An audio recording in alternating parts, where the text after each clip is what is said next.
At T-Mobile, our critical mission is providing unparalleled 5G coverage for when connectivity is mission critical. Introducing T-Priority, America's best 5G network experience for first responders, even in times of congestion. More capacity, faster speeds, better coverage. T-Priority from T-Mobile, built for tomorrow's emergencies, ready today. Discover more at t-priority.com. For qualifying organizations on eligible rate plans, coverage not available in some areas and may be impacted by emergencies. Welcome to the Ankler Podcast. This is Sean McNulty of the Wake Up Newsletter here at the Ankler, here in New York City on Thursday, September 12th. I'm joined in Los Angeles by Elaine Lowe and Richard Rushfield. Richard, have you been called in to mediate the DirecTV Disney standoff yet? It's over a week and counting.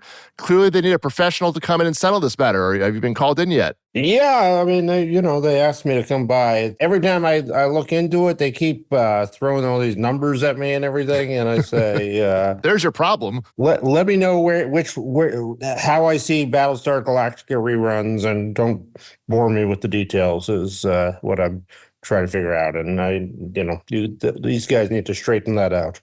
Clearly, I think Elaney comes in and just pitching the Hello Larry channel, and that's like, no, we're not here for that. Richard, there's not a pitch session for new TV channels. Well, I mean, if they can't get that straight, then what are we all doing here? Richard's like flipping a table. I'm out of here. No Hello Larry station. All right. What's the point of any of this? Do you think people want to see your sporting events? People throwing balls to each other or something? No, definitely not a very active genre on television, but not a peep of positive movement there on either side here as we head into another weekend of full docket of college and pro sports. And nothing beyond the point of no return here, but I'll note that DirecTV's CMO called the subscriber loss so far not immaterial. That was at the Goldman Sachs media conference today. So again, you gotta love a double negative. Not immaterial. It's not immaterial. Very much a investment banker speak, Elaine. Very much on point for that. So again, they're a private company. We will not get any exact numbers as to what the damage is here, but certainly the clock goes on. So we'll see how that all rounds out. But of course, it is Emmys weekend in Los Angeles, and the trifecta of early fall film fests is just about over. Just waiting to see what wins the notable TIFF Audience Award this year. But our resident expert, Katie Rich, will be joining us in a little bit to give us the insider perspective on all of those matters. But here in the industry, Elaine, it's not HBO, it's just TV. A bit of a sad day in Hollywood, I think it is. Depends how you want to spin this headline, but HBO programming is now just comes with your basic cable subscription, at least if you're a charter basic cable subscriber. That's the second largest cable company, but they're the largest TV bundle provider in the U.S. here. All of their select TV plan subscribers, which I think are around 9 million folks in the U.S., will soon be able to sign up for Max, the ad tier, for free. So you get, that includes all the HBO programming on that, just like you can get free Paramount Plus, they get free Disney Plus, they get free AMC Plus, free BET Plus, Spanish language service called VIX. No exact date on this Max launch. You also get Discovery Plus too, free, I should say. They're included there. But Elaine, this is something, no? Well, LA reacted this morning with a 5.1 earthquake in Malibu. I think that was the reaction to the news here. It just shook the ground. That is appropriate. That is ground shaking. Yeah. I mean, for the life of HBO, you have had to pay extra. You've been asked, do you want HBO? This is, as of whenever this launches, probably in the next few months, I would imagine. But, that will no longer be the case. You just get it. This is the first time that's ever happened, right? The first time this is, unless I'm really missing something here. But, Richard, it's like, HBO just keeps on taking the shots here in the Zaslav era. It's, first it was, removed from the name of the product. Good old HBO Max, rest in peace. Then they started making it do Green Lantern and Harry Potter series, which may work out. We will see what the creative is on that. And now Zaz just giving it away, Richard. So not great. When this whole streaming era started, you had two brands in Hollywood that had meaning to anybody. You had Disney and you had HBO. Yeah. Those were the two corporate brands that had any meaning to consumers. And so, why would you lean into that? What's the point? When you can come up with all kinds of other names like Max and things like that, focus on the Cinemax part of this. Which, Hey, listen, that's my sweet spot there. I love my Cinemax. I've worked on that for many years, so which has also been cast off to the ether there and of cable TV brands in the bin for the most part. But again, they didn't lead with this, Elaine. This wasn't I should just say that WBD and Charter reached a new carriage agreement. That was the impetus for all this. It was a year before it was due to be expired. This is the exact opposite of the DirecTV Disney standoff that we're now seeing. Really, why are we doing this, Elaine? It's really just this other things going on in the business. It feels like the continued dilution of this brand, right? Like you were saying, you take the HBO out of the HBO Max, and now it's just basic cable for a lot of people. Why include HBO in a basic cable package, actually? I mean, this is a business that was the cash cow of Time Warner. This was throwing off, I think, $1.8 billion a year, whatever. And I mean, obviously, look, the economics have changed since the mid-2010s, as we all know. But, they also, from a business point of view, they folded that HBO business line into the streaming budget on the financial reports to essentially make it profitable. They put that old HBO business, which people still pay $15 to $18 a month, for linear HBO. Then you get the Max free. But who's ever paying for that now is a Charter subscriber. There's no reason to pay that. You just get it with Max, so that whole business is out the window. Although at one point, we were seeing a plateau in the adoption of HBO, right? I mean, wasn't it sort of topping out at like 35 to 40 mil households? I feel like that was a stat at some point in time. Like there wasn't like a huge trajectory still for subscriber acquisition as a standalone cable network. HBO has never been a rocket ship, even during the Sopranos and Sex and the City. It grew steadily, but it was never like, oh my God, they added 10 million subscribers, this year because of the Sopranos. Like it was never that business, but it was a steady business. So it's like, how much upside are you really missing out on then? But now you're giving it's free. Like all that money you're saying you had to pay us for it. Now you don't. And this goes back to the whole problem of this era, which the Wall Street debt. Okay, so say it's only 35 million people. Like, can run a nice little business for good business serving 35 million people. Just the techification, everything that.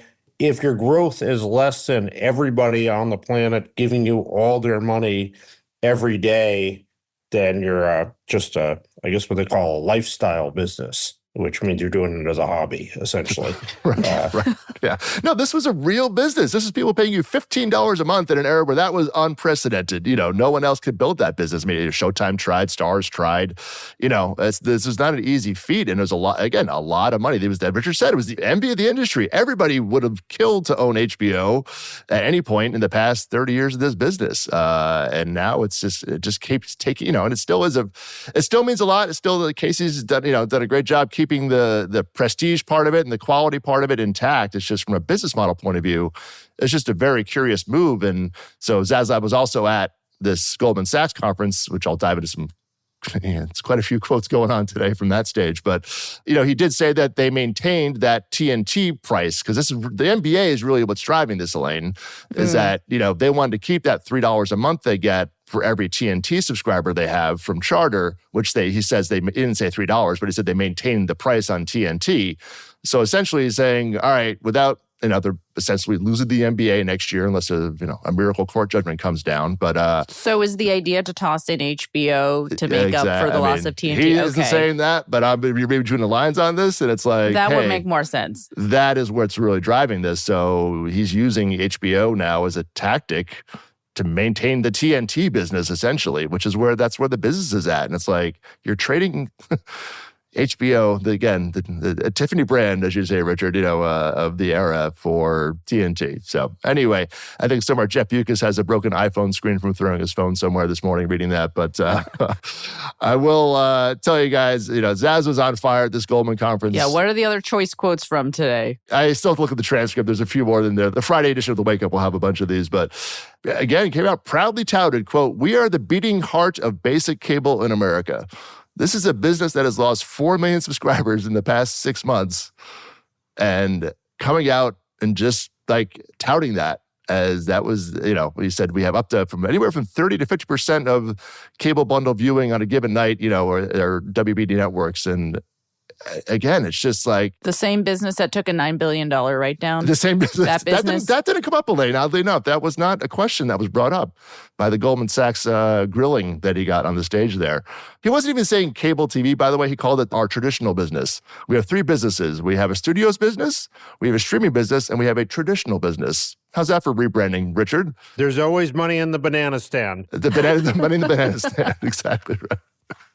Yeah, in our traditional business, we have, so I'm like, I think he means TV, but I think I just didn't want to say it. Euphemism for TV. Yeah, and Richard, I have good news for you. He has a new term he wants to workshop, try out here on you. You love the bundled solution. I know, Richard, you got the tattoo already, so hopefully, you can find room for another one. But his new quote was, there's a better word than bundling, better together. Better together. Wasn't that a campaign slogan from like 8 years ago? I think it's the Reese's Peanut Butter Cups, as far as I recall. But is that peanut butter and chocolate? I don't remember how that... Something like that, Elaine. I think you're right. So, Richard, what do you think? Yeah, better together sounds like commercial. It sounds for something. It really sounds like something that has no meaning at all. He was definitely trying to sell something on the stage, so that's his thing there. But he also emphasized how WBD is a global company and Max is a global product, Elaine, despite the product not being available in half the world right now. But they're getting details. Sean. Global was a big word, just pushing out there and said, well, but by the way, we're not really global yet. So just FYI, that's not happening for a few years. So that can sit there on its own. He also said that the double down on the streaming business will go from a business that essentially breaks even right now, Elaine, to one that throws off $1 billion of profitability or EBITDA by 2025. Well, he also shared some subscriber numbers, no? And he said they'll be adding 6 million in the quarter? subscribers, streaming subscribers in the third quarter. So hey, that's nothing to sneeze at. But Elaine, as always, where are they? Are those international subs where the ARPU is $4? Are those U.S. subs where the ARPU is $11 right, or $12? how many of those came in through a promotion or a discount? Yeah, we will see what the numbers are. Yeah, this is the era of 6 million subs, Elaine. It's like, again, 2021, that would have actually meant something. Now it's like, okay, great. Where are they?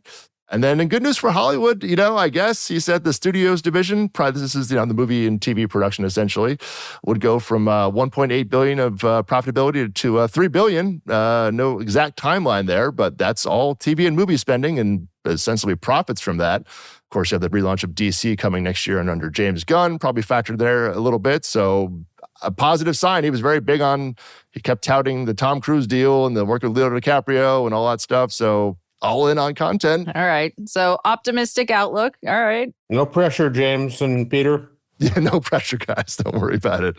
Just have fun with it. That's what matters. The fate of the entire company isn't riding on one Superman pressure. Movie or anything like that. That airplane quote, from Leslie Nielsen. Yeah, exactly. But Richard, I'll leave you here with a little quote of strategy wisdom. Are you ready for a little parting thought of an analogy here? So the quote is, we have the best cookie.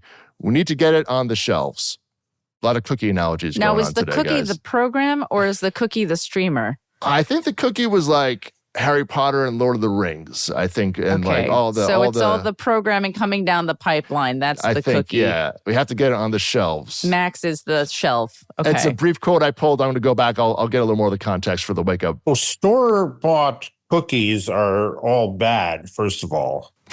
Like that's the, well, he didn't say it was an artisanal shelf. He didn't really put what bakery are we in. Netflix has been doing pretty well buying the store-bought cookies from other shops and putting it on their own shelves. But Chips Ahoy is not what anyone ever is the known brand. But put that against a cookie shop bakery or something like that. And no, Richard, teach their own. These are in-house artisanal. Yeah, I don't know. You want to make money, you got to go wide. Listen, we need gourmet cheeseburgers. We have a lot of food analogies running around Hollywood these days. We're shifting to... Mr. Zadslav, I need more information about the cookies. Exactly.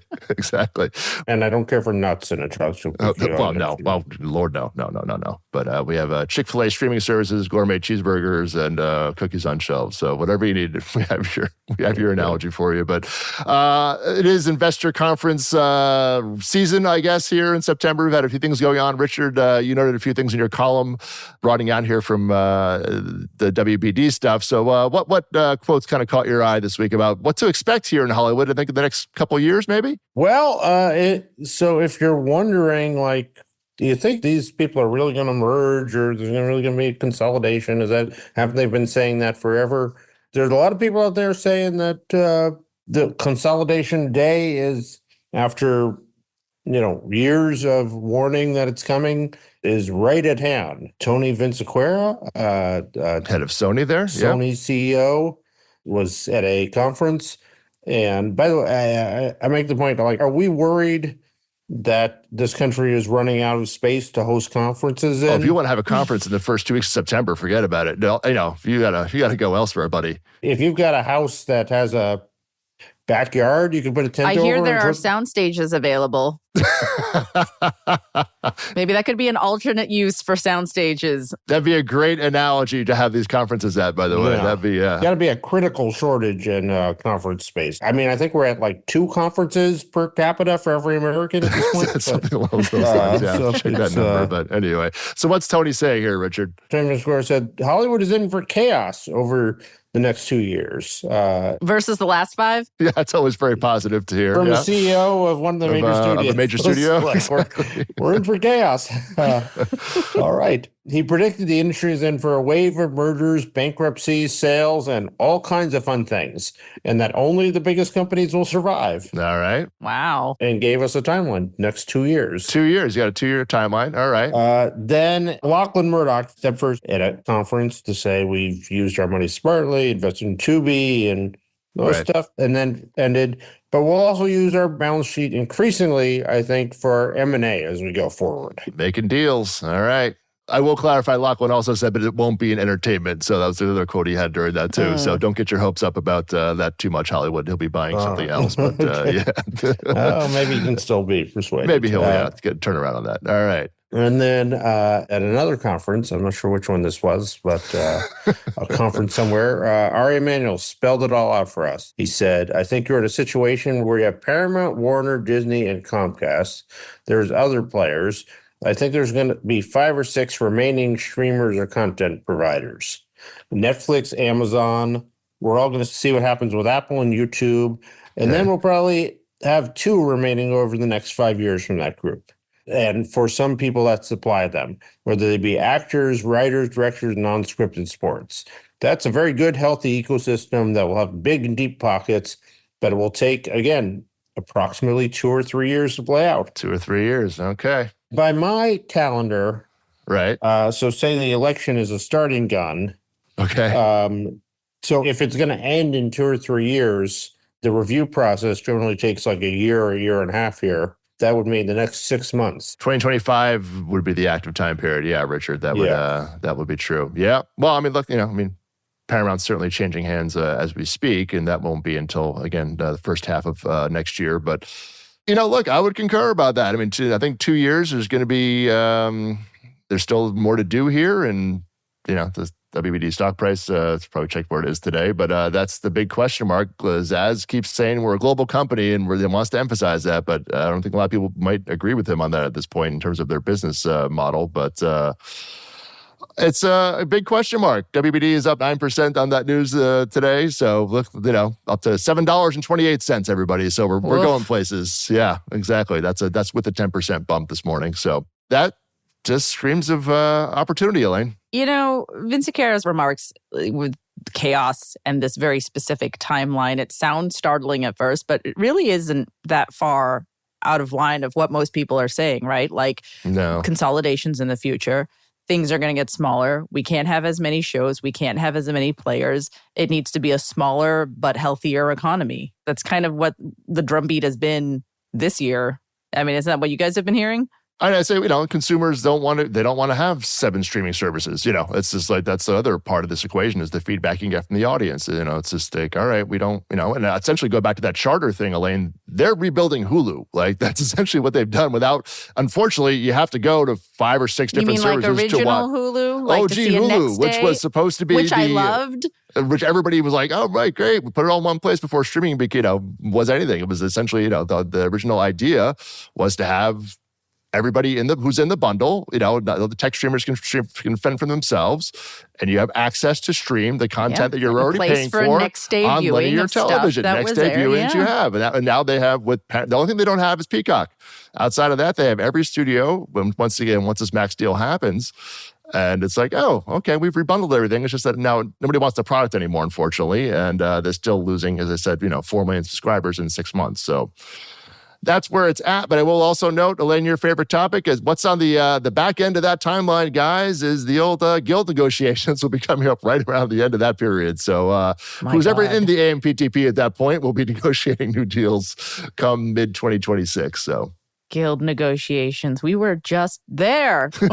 I'm just putting a little timeline on the 2 years. So Richard put the election starter gun on, that time. I'm like, the end of that time period for Tony at least would be, again, end of 2026. And the guild deals are up, again, about the midway point. That'll be coming back into the fray here. So we are just coming up on the 1 year anniversary of the end of the WGA strike. This all feels too soon, Sean. Right. That's right. Okay. Good point. Well, on that note, we will end segment 1 here. Coming up next, Katie Rich is going to join us to share what has the most heat coming out of the trifecta of fall film festivals that always starts off the Oscar season, and what are the real key matches or races to look at the Emmys this Sunday. So I know when to flip over from watching Sunday Night Football. We'll be back in a moment. Hey, Fidelity. What's it cost to invest with the Fidelity app? Start with as little as $1 with no account fees or trade commissions on U.S. stocks and ETFs. That's music to my ears. I can only talk. Investing involves risk, including risk of loss. Zero account fees apply to retail brokerage accounts only. Sell order assessment fee not included. A limited number of ETFs are subject to a transaction-based service fee of $100. See full list at fidelity.com/commissions. Fidelity Brokerage Services, LLC, member NYSE SIPC. Lowe's knows that free is just better. That's why MyLowe's Rewards is free to join. As a member, you earn points towards MyLowe's money on eligible purchases, get exclusive free gifts, and earn free shipping at Silver Key status, all on top of weekly member-only deals. Don't wait. Join MyLowe's Rewards for free today and start saving more. Lowe's, we help, you save. Loyalty program subject to terms and conditions. Details at lowes.com/terms. Subject to change.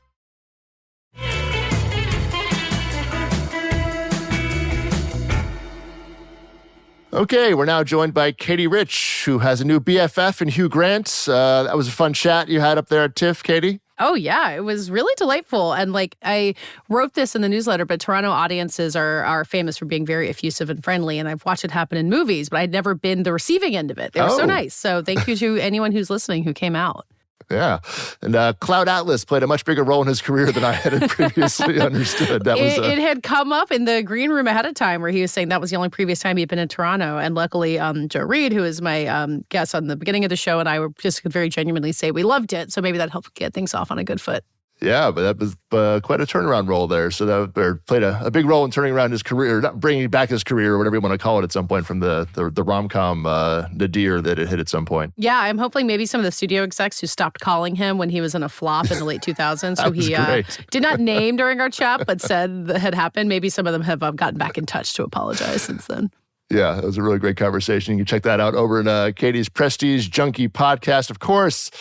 But Katie, a lot going on here. This is prime time for you, I'm telling you. So we got we'll start with the new log that got thrown on the fire just today, recording here on Thursday. But are you ready for Sundance Cincinnati? What's going on? I've been joking, Elaine, that maybe this is a joke right for you, that the prominence of the Cincinnati Applebee's in the movie Challengers maybe is what really put them to the top of the list for the future of Sundance. I don't really know much else about the film scene in Cincinnati, I got to be honest. I will volunteer to go to Cincinnati if they can time it around the Cincinnati Open.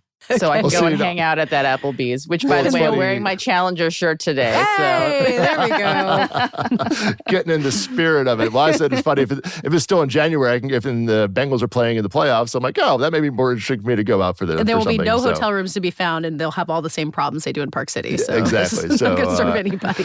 Anyway, we're, of course, referring to Sundance narrowing the field here, Katie, for a potential new home. This is going to be for starting the 2027 festival, January 2027. 2027. So what came out today? Yeah, I mean, they are down to 3, which is Cincinnati, Boulder, Colorado, and then the Salt Lake City / Park City combo, which, as Richard has pointed out, is not exactly the Sundance we're familiar with, where everyone's crammed into Main Street in this picturesque town.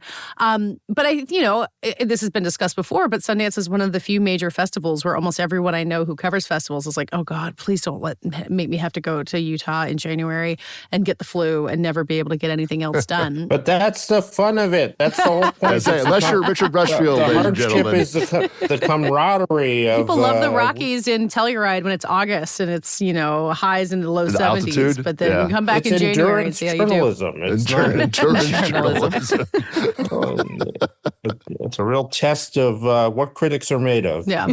Varying opinions here, Katie. I'm sure the hot takes are not lacking. I am very sad, and with growing anger about the news that is leaving Park City. Wow. It's been such an important place and it's played such an important part in independent film, which is to say in all of film. And that kind of cloistered environment of we're taking over a whole town and everything. We just went to Toronto, which is fun and has a lot of great things about it, but you walk 10 feet away from that main street with an activation land, and it's like the city goes about its business and has no idea there's a festival happening. And it's just a very different tone.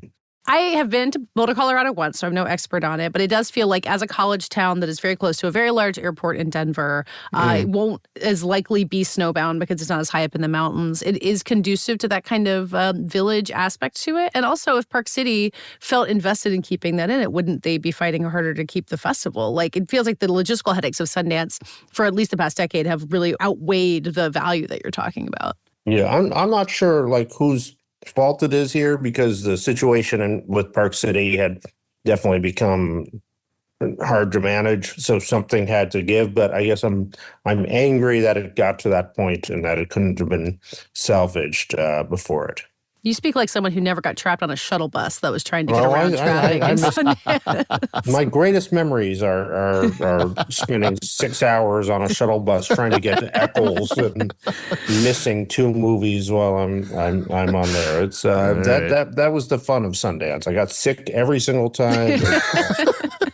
Have you ever considered the fact that weed is legal in Colorado and a bunch of indie filmmakers are going to be descending on this festival? Like, that might be a real edge in this conversation. It might be a real problem for people showing up on time, too. But, but the movie's going to play great. The crowd's going to play thrilled. great. Everything's going to be real gangbusters. Yeah, the spending next year is going to be a little out of control. So just make sure there's enough snacks in that theater.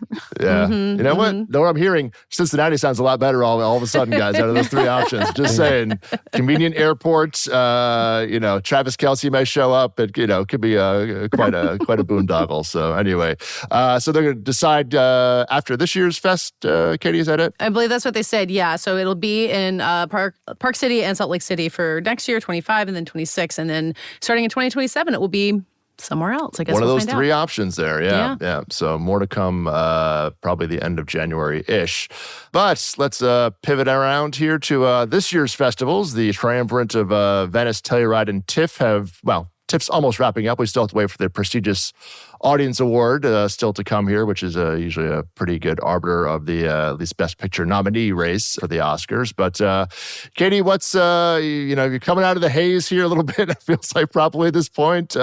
What has the most heat? What's surprising you? Where's your head at on this whole thing at this point? What a huge question. I wrote the newsletter that came out today where I was like, what is one thing I want to write about for 5 paragraphs about Toronto? Because I saw over 20 movies and talked just endlessly to everyone I saw about Oscar buzz. I was sitting in the airport eating a horrible airport salad, being like, what's going to win Best Picture with my friends? So that's the vibe of Toronto. That's been your for life a few days. Yeah. Yeah, I mean, I think the before, the Audience Award hasn't been announced, but the conventional wisdom we were all swapping amongst ourselves is that it might come down to Emilia Perez, the Netflix film that was at Cannes and is really making the fall festival rounds. It was at Telluride. I think it's going to a few regional festivals.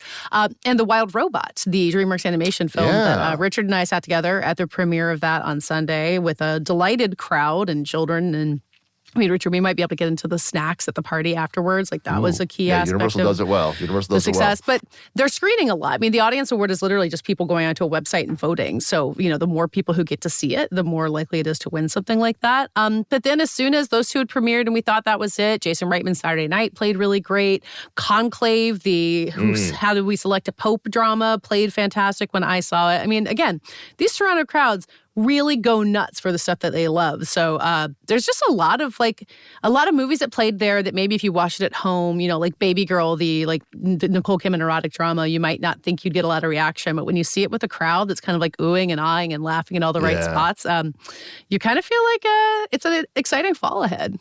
Yeah, that is a theatrical release. So that's important to note there. Yes. Amelia Perez Yeah, will be I mean, they are pretty much all theatrical releases. I mean, I guess when you're thinking about Oscars, you're like, all right, what are awards voters going to be watching on their Blu-ray players and their homes in Bel Air, and how will these movies play? And that is why these studios want them to see it with audiences in places like Toronto instead.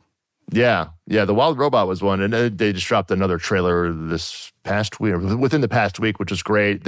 My kids are looking forward to that one. Are they? Oh yeah, Okay. I'll be seeing it again. So that was my first viewing. Yeah. I mean, my kids. It's in like lots of elementary school book clubs, that kind of thing. Yep. My kid's reading it for the second time in school right now. So it was really well done. I think everybody was impressed by that one. But I also, while I was in Toronto, I talked to Pete Docter, which is in the newsletter, because he was in town getting a tribute. And I didn't get into the nitty gritty of the Oscar race. I'm sure he would have been very gracious if I had. But the race between The Wild Robot and Inside Out 2 in animation is going to be really interesting to watch. Right, because those will all be in the animated category, right? Katie, is that how that... Remind me how this works for the Oscars again now? For animated films, they can only be in animated category? Oh, no, they can compete for Best Picture. They can be in both, right? That's another interesting question. There hasn't been an animated film nominated for Best Picture since Toy Story 3. I think it was, hang on, I'm bad at that stat. But Pixar started breaking in. I think Up got a Best Picture nomination when they first expanded the category.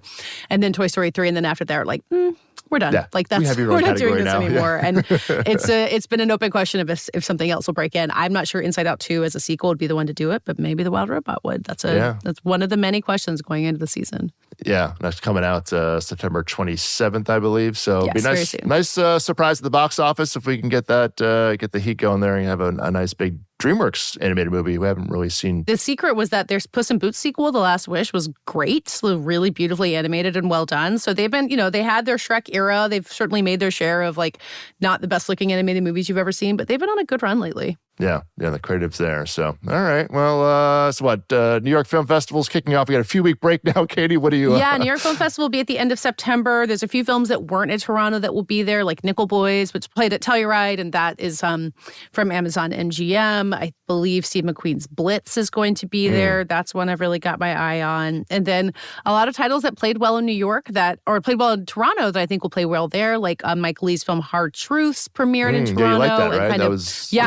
I loved it. And it was honestly the movie I heard the most about from fellow journalists being like, oh my God, she's incredible. Marianne Jean-Baptiste is the lead actress. She got a standing ovation that I watched. So you'll see a lot of these titles kind of burble up again and again with people saying oh yeah, I am into this. And then the voting begins months after that. So much more road to travel. Then the movies come out. Yes, exactly. So the public makes their vote. So here at the East Coast, the Hamptons Film Festival just announced their lineup looked really good. There's that We Live in Time, A24 movie, which I'm kind of excited. I don't know if it's an Oscar movie or not, but I like that one too. I'm also not sure it's an awards movie, but I think Florence Pugh is really terrific in it. Yeah, I hope that plays well. And Montclair Film Festival is also here. So more to come in October there. How are you seeing the Oscar hopes for The Substance, Katie? Oh, which I still haven't seen. It opens in theaters next week. So I did not go to the midnight screening that Richard did because I just knew it would ruin the rest of my festival if I did it. Instant Best Picture favorite, I say. Wow. Demi Moore has been getting really big raves. I think anyone making a list of Best Actress contenders has her in mind. The movie is kind of famously a gross body horror. And, I read about this in the newsletter after seeing Anora and Baby Girl and The Brutalist. A lot of these movies are going to be really testing the current Academy's willingness to go there. And it feels like The Substance fits right into that. So I will see it soon and render my verdict. Good to have some edge back in cinema, though. That's fun. I don't know. I feel like we haven't had that in a minute. I'll put it that way. Everything Everywhere All at Once won Best Picture less than 2 years ago. So No, but it's the edge of just dark, just really twisted hard. That kind of all right, pushing some boundaries here. To win Best Picture, you need to have a little bit of a gooey center. So we'll see who gets there. That is true. I will note we have a date for Clint Eastwood, November 1st, The Juror number 2. So Warner Brothers. That is a title. A few people in Toronto were like, "Hey, there's the Clint movie still out there somewhere. We don't know what's going to come from that." So that's going to be at the AFI Fest. So that's going to premiere there, and that's yes, as is Robert Zemeckis is here. The Sony picture, locked camera CGI fest that no one knows quite what to make of. Yeah. So look at AFI having a few big premieres there to show the world. So we'll often have one last movie that they kind of add into the mix or something that we don't know when it's going to show up, and then it premieres in November. And I think American Sniper might have been one of them. Speaking of Clint Eastwood, as often as not, sometimes they're just something that nobody is going to take seriously in the race. But they're always an X factor. All right. Well, let's shift over to the TV screen here. Big Hollywood weekend, of course. The Emmys are on Sunday. You're going, or are you watching your PJs? What was the final verdict on this? Oh, I'm watching in my PJs. As Richard and I were saying, I need to never go to a party again after being in Toronto where there's just a reception. Oh, you guys partied out? That was the feeling when we got back. It was just like, I came back, looked at these Emmy party invites, and just like, I don't think I ever want to see another hors d'oeuvre for the rest of my life.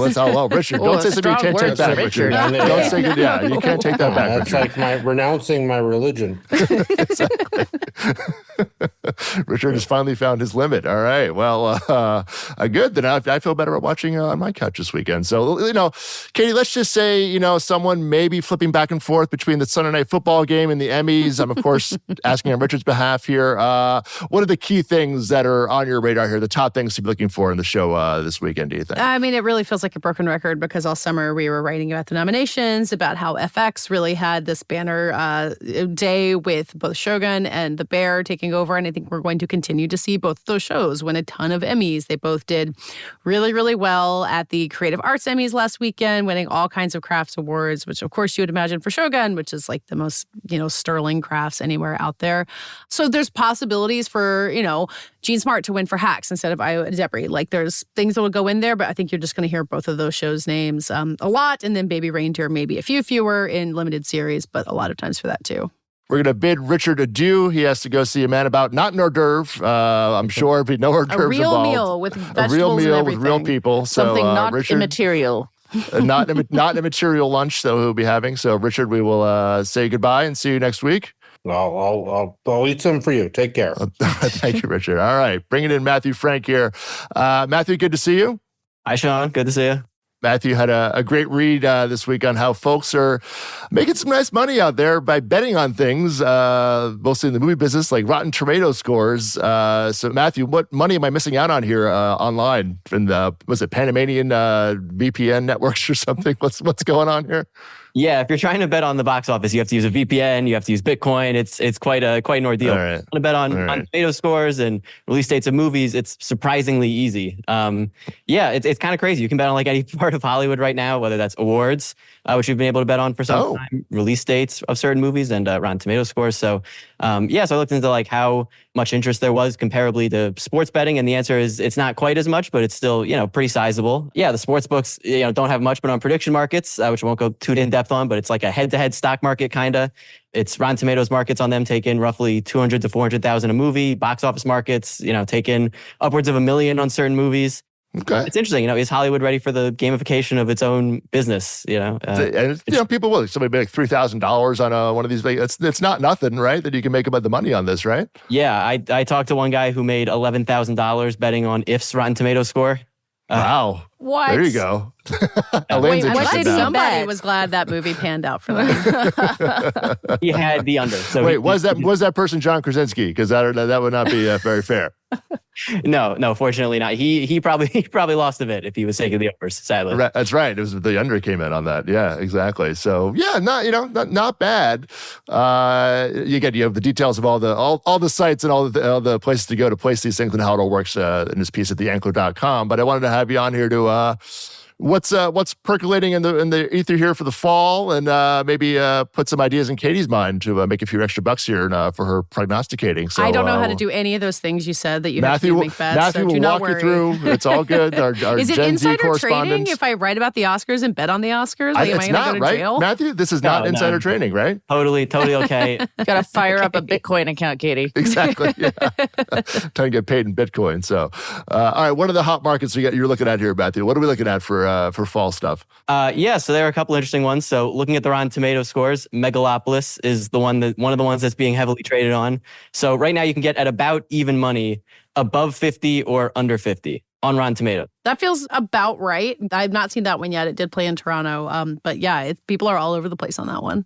Okay, what else we got going on? We have Joker's box office right now has $50,000 bet on it already. Wow. In like a month. The heavy favorite is under $105 million bet. So maybe they saw the reviews coming out of Venice. Is that opening weekend or total? Opening weekend. Okay. Oh. Uh-huh. Right. 105. Yeah. Under 105. So if I bet on that, if I bet 50 cents on that, what would I get any money back? Yeah, like, play it out for Katie 50 cents here. on the under, you would win. Hold on, let me do the math here. It would be about 8 cents. 8 cents. Oh, okay. So I would lose my money if we tried to. So you make your money and say, actually, I think it's going to be the contrary. See how much I know about sports betting? This is why we learn. We have Matthew teach us all about betting. This is really very important here. So I just came on tracking, I will say, this morning at about, I think, somewhere $75 million. This is still 3 weeks out for Joker. So clearly a disparity there in the market. Maybe some opportunities to be had. Anything else on your eye there, Matthew?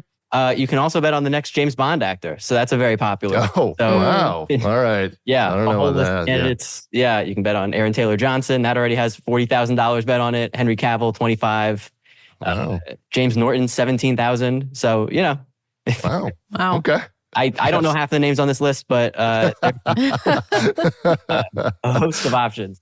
People's publicists putting some action out there. But there you go. Yeah. Anything in the award races, Matthew, going on? Yes. So unfortunately, there's nothing on the Emmys, so nothing immediate. The Oscars betting is very interesting because it's all the nominations bets. And there were a couple I flagged. Katie, I'm curious to hear your thoughts. Yeah, Matthew needs some expert advice here. What do you got? Hot tips. Yeah. So right now for supporting actor, Oscar supporting actor. Okay. If you put $10 on Paul Raci, is my Paul Raci. Paul Raci. And Sing Sing. Yeah. If you put $10 on him just to get a nomination, you would win $108.